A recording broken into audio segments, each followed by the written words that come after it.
आज जो है दिल की बातें छेड़ी है, ठीक है, तो उसी पे आज की गजल है। ये लड़का है, कह रहा था कि मेरी जान होती चली गई। कौन होती चली गई तो डिटेल में नहीं जाना चाहिए, ठीक है, पता नहीं आज कौन जान है, कल कोई और जान होगी, ठीक है, तो इसलिए डिटेल नहीं, नाम लेके किसी को बदनाम करने का क्या फायदा। आ जाओ पंकज। कहते कि कुछ इस तरह जीने की राहें आसान होती चली गई, कुछ इस तरह जीने की राहें आसान होती चली गई। तुम्हारे समझाने भर से उलझने बेजान होती चली गई, उलझने बेजान होती चली गई। और तुम्हारी बातें बियावान अंधेरे में हजारों टॉर्च जैसी लगती हैं।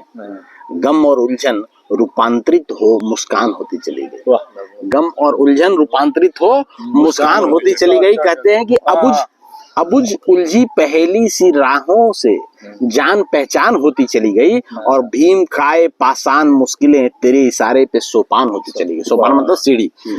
ये जो पहाड़ जैसे पत्थर जैसी मुश्किल थी, तुमने जो मुझे समझाया तो वो सीढ़ी बन गई। तो कहते हैं कि भीम काय पासान मुश्किलें तेरे इशारे पे सोपान होती चली गई। और तू इंसान है या जादू की पुड़िया, ये सोच के हम विस्मित हैं।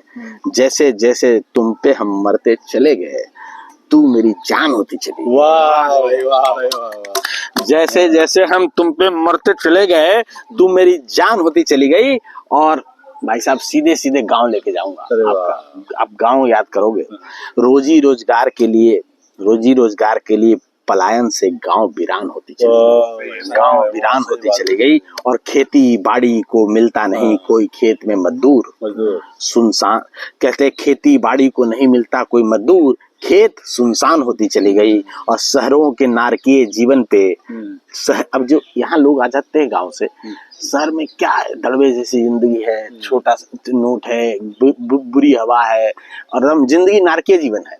तो कहते हैं कि खेती बाड़ी को मिलता नहीं कोई मजदूर, खेत सुनसान होती चली गई। और शहरों के नारकीय जीवन पे चंद हरे हरे नोट भारी पड़ रहे, अनियंत्रित आव्रजन से के दबाव से शहरें हलकान होती चली गई। इतने लोग आ रहे हैं, 1 करोड़ रखने की जगह है, यहाँ 3 करोड़ लोग घुसे हुए हैं। तो सोचो 2 करोड़ फालतू हैं, इस शहर क्या दम घुट रहा है शहर का। तो उसे कहते हैं अनियंत्रित आव्रजन मतलब कि जो पलायन जो होता है, आव्रजन के दबाव से शहरें हलकान होती चली गई। और ये जो अपराध पहले क्या होता था, मजबूरी में होते थे, अब जो है अपराध वगैरह लोग शौक और उसको काम और रोजगार बना दिया लोग। तो अब देखिए उस पे क्या लिखा है कि लोभ लालच ने यूं पागल किया कि फितरत हैवान होती चली गई। चोरी चकारी और बड़ी धोखाधड़ी देख ईमान हैरान होती चली गई। और पहले लोग मजबूरी में गलत काम किया करते थे, अब तो अपराध शौक रोजगार और शान होती चली गई। अब बंदूक के साथ, वो पिस्टल के साथ फोटो खिंचाएंगे, फलाना दादा, ठीक है।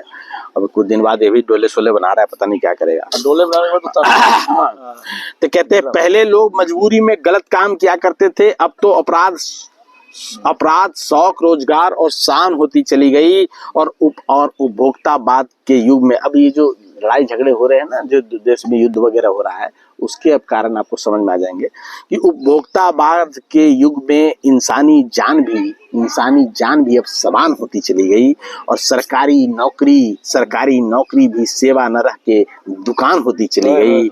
और सब कुछ ही तो बेचने पे उतारू है आका मेरे, सब कुछ ही तो बेचने पे उतारू है आका मेरे। काम हो या ना हो बढ़ चढ़ के बखान होती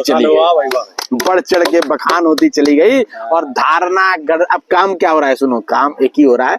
एक सोशल मीडिया सेल है दोनों पार्टियों के, अपना धारणा गढ़ के चला देते हैं। और पब्लिक उसी को जो है ना गीता पुराण मानते हैं। तो उसी पे लिखा है कि धारणा गढ़ना ही काम है, मुख्य अंग दिमाग नहीं है, अब मुख्य अंग कान होती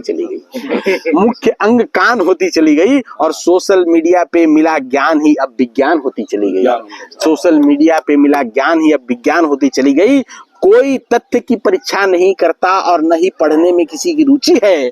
सोशल मीडिया सेल ने जैसा गढ़ा वही गीता पुराण होती चली गई, वही गीता पुराण होती चली गई। और आखिरी युद्ध के ऊपर जो बोला था आपको कि युद्ध का समझ जाओ ये क्यों हो रहा है, तो युद्ध ने शांति को यूं निगला, युद्ध ने शांति को यूं निगला कि दुनिया शमशान होती चली गई और शस्त्र विक्रेता राष्ट्र युद्धरत देशों के लिए दुकान होती चली गई। वाह भाई, शस्त्र विक्रेता राष्ट्र युद्धरत देशों के लिए दुकान होती चली गई। और यूं देखें तो सारी विश्व व्यवस्था अब बाजारवाद के हवाले है। अभी ट्रंप ने कहा कि मैंने इंडिया और पाकिस्तान को कहा कि मैं व्यापार बंद कर दूंगा। तो यूं देखें तो सारी विश्व व्यवस्था अब बाजारवाद के हवाले है। पूंजीवादियों की ग्राहक शक्ति के ओर झुकान होती चली गई। झुकान हो, भारत की तरफ क्यों झुक रहे हैं लोग? ये हमारे पास